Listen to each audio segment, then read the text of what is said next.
నమస్తే, welcome to Raj news special drive. నేను Srikanth. America అంటే అగ్రరాజ్యంగా అగ్రదేశంగానే ఇప్పటివరకు చూసేది. బట్ ఇప్పుడు అదే అమెరికా అంటే కాల్పులు, తుపాకీ తూటాలు వినిపిస్తున్నాయి. కాల్పులు అంటే అమెరికా, అమెరికా అంటే కాల్పులు అన్నటువంటి రేంజ్లో కనిపిస్తున్నాయి. చాలా సహజమైపోయింది అమెరికాలో కాల్పులు అంటే. చిన్న పెద్ద అనే తేడా లేకుండా అందరి దగ్గర తుపాకులు ఉండడమే అందుకు ప్రధానమైనటువంటి కారణంగా చూడాలి. తీవ్రవాదంపై ఉక్కుపాదం మోపుతామంటూ ఇతర దేశాలపై తన సైన్యంతో విరుచుకుపడుతున్నటువంటి అమెరికా తమ దేశంలోనే పెరుగుతున్నటువంటి గన్ కల్చర్ను మాత్రం అడ్డుకోలేకపోతోంది, అడ్డుకట్ట వేయలేకపోతోంది. నరరూప రాక్షసులుగా మారి అమాయకులను బలి తీసుకుంటున్నా వాళ్ళను అణిచివేసేటువంటి చర్యలు తీసుకున్నటువంటి దాఖలాలు ఇవి కనిపించట్లేదు.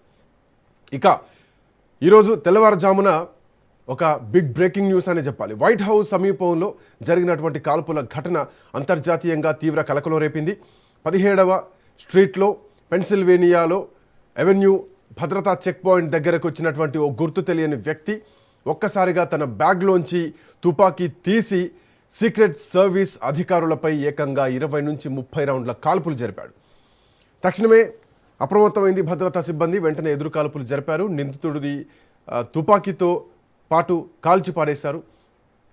సో నిందితుడు మరణించాడు కూడా. అక్కడ ఇంకొక 2-3 గాయాలైనట్టు కూడా తెలుస్తోంది. దాంట్లో ఒక సాధారణ పౌరుడు కూడా తీవ్రంగా గాయపడ్డారు.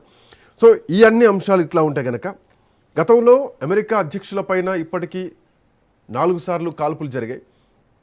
ఇదే అమెరికా అధ్యక్షుడిపైన రీసెంట్గా కొద్ది రోజుల క్రిందే వైట్ హౌస్ ఎంప్లాయీస్ అందరికీ ఒక డిన్నర్ మీట్ జరుగుతున్నటువంటి కార్యక్రమంలో అక్కడ కూడా కాల్పులు జరిగాయి. అమెరికా అధ్యక్షుడిని, ఉపాధ్యక్షుడిని అక్కడి నుంచి భద్రతా సిబ్బంది వెంటనే తీసుకెళ్ళిపోయారు. ఆ తర్వాత రీసెంట్గా ట్రంప్ కూతురు ఇవాంకాను కూడా చంపడానికి రెక్కి నిర్వహించారు అన్నటువంటి వార్త కూడా గుబులు పుట్టిస్తోంది. అంతకుముందు కూడా అమెరికా అధ్యక్షుడిపై కాల్పులు జరిపారు ఎన్నికల ప్రచార సమయంలో కూడా. జస్ట్ త్రుటిలో తప్పిందనే చెప్పాలి. చెవికి తాక్కుంటూ బుల్లెట్ వెళ్ళిపోయింది. సో మళ్ళీ ఇలాంటి పరిణామాలు అమెరికాలో జరుగుతూ ఉంటాయి. ఏకంగా అమెరికా అధ్యక్షులపైనే కాల్పులు జరపడం నిజానికి చాలా చర్చనీయాంశంగా మారింది. అమెరికా అధ్యక్షుడు డొనాల్డ్ ట్రంప్ లోపల ఉన్నటువంటి టైంలోనే, వైట్ హౌస్ లోపల తాను ఉన్నటువంటి టైంలోనే కాల్పులు జరపడం, యుఎస్ సీక్రెట్ సర్వీస్ అధికారులు మోహరించినటువంటి భద్రతా చెక్ పాయింట్ దగ్గర కాల్పులు జరిపారు. దుండగుడు ఎదురు కాల్పులు జరిపి అధికారులు ఆ చేతిలో ఉన్నటువంటి ఆ పిస్టోల్ని కూడా స్వాధీనం చేసుకున్నారు. అతనిపై కాల్పులు జరిపితే అతడు చనిపోయినట్టు కూడా తెలుస్తోంది. అయితే ఈ సంఘటన జరగడానికి కొద్ది రోజుల ముందు అమెరికా అధ్యక్షుడు ట్రంప్ కుమార్తెకు కూడా ప్రాణహాని ఉంది అంటూ బెదిరింపు కూడా వచ్చింది. ఆ కేసుకు సంబంధించినటువంటి ఒక ఇరాకీ వ్యక్తిని కూడా అరెస్ట్ చేయడం జరిగింది.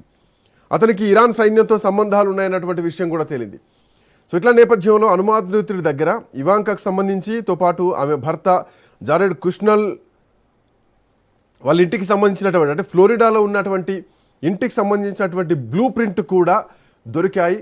సో ఇవాంకాను చంపడానికి ఒక మాస్టర్ ప్లాన్ వేశారు ఇరాక్కు చెందినటువంటి వ్యక్తి, ఇరాన్తో సంబంధాలు ఉన్నటువంటి వ్యక్తి అన్నది ఇక్కడ ప్రధానంగా కనిపిస్తున్నటువంటి అంశం.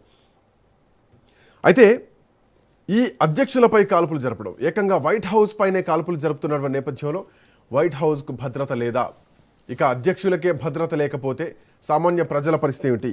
అమెరికాలో గన్ కల్చర్ విపరీతంగా పెరుగుతోంది. దాన్ని కట్టడి చేయలేకపోతున్నారు అమెరికా అధ్యక్షుడు ట్రంప్. 1994లో కూడా చరిత్రలో ఇట్లాంటి ఘటనలు ఉన్నాయి.